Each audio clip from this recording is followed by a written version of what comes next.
Hello, this is Angelo of Lambropoulos, Director of Lambros Realty, and you're watching the 10th episode of FAQu, Frequently Answered Questions, in which we answer for you as the consumer.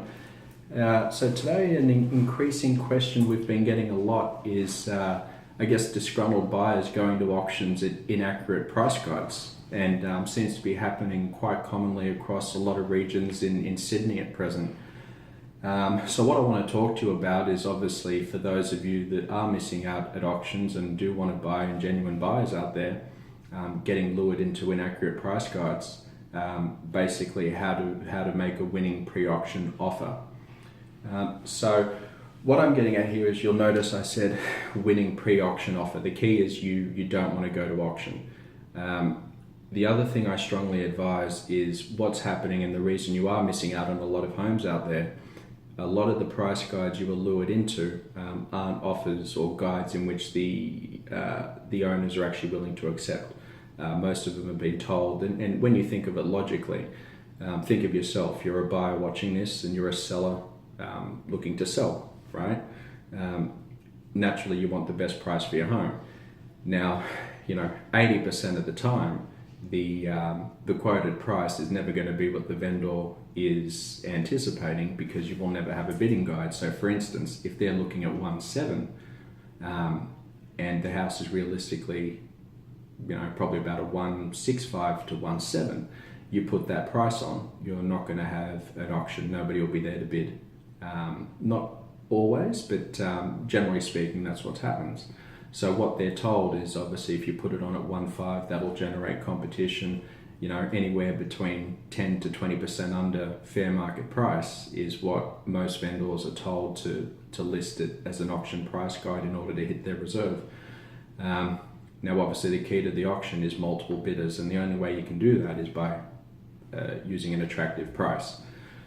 So, having cleared that, what you need to look at is obviously look at comparable sales and get an idea of what the market's doing.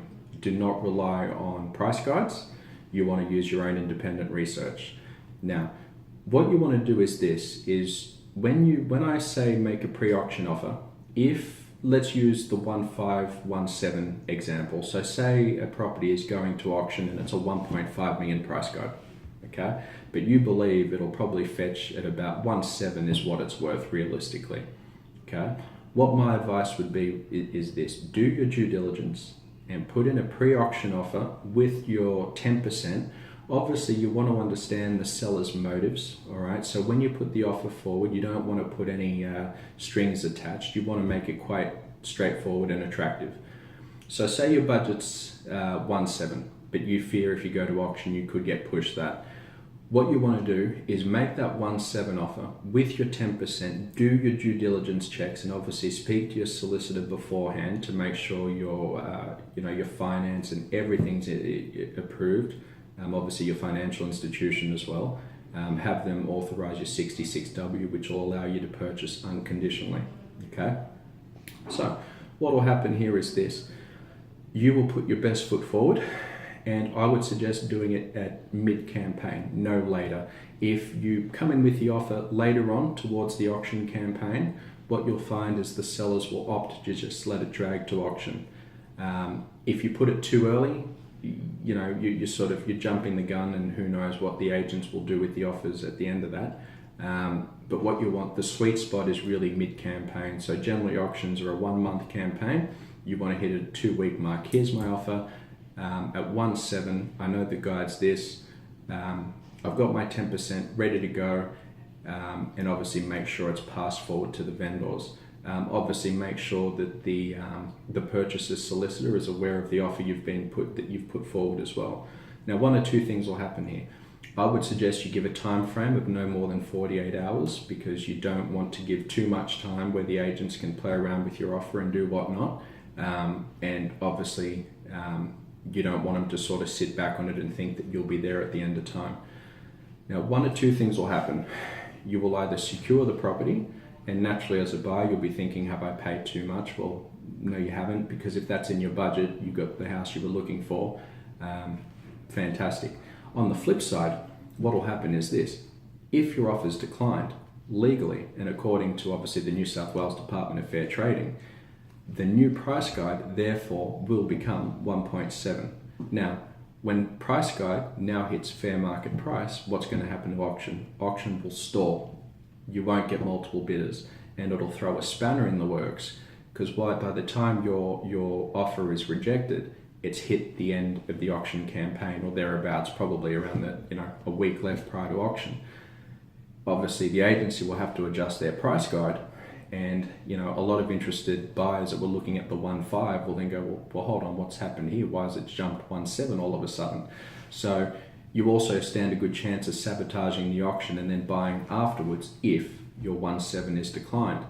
So I guess the key to buying at auction is really attacking it pre-auction. Now make sure you do your research, and I'm not saying that all auctions are lured in with a bait price, but what I am saying is you want to make sure that the auctions, this is how you expose the bait price auctions to the realistic fair market price auctions. Because the fair market price auctions, if you do your research, you'll see that, geez, this actually is fair market price. So, if that's the case, you probably wouldn't want to go in with the, a 20% over fair market price offer. But what you're doing is, for properties that are going to auction and have been underquoted, by the 20%, do not look at the price guide. The 20% you'll be offering on top of is generally what the vendors are willing to accept, which is fair market price, right? So I hope that makes sense. If you have any further questions on this topic, you're more than welcome to call me, but this is really, as a buyer, the secret to manipulating the auction. And it is something I think that's becoming increasingly more common. So a lot of agencies out there used to use, offers over type practices. Now the offers over practices have been abolished, and the New South Wales Department of Fair Trading has abolished that.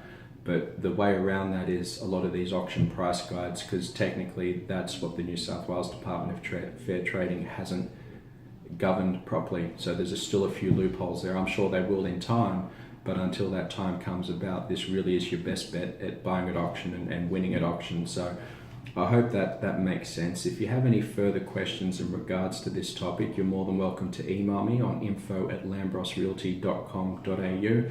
You can call me at the office, being 0286287128, or you can simply visit our office at Apple Tree Shops, Cherrybrook. So again, my name's Angelo of Lambropoulos, Director of Lambros Realty.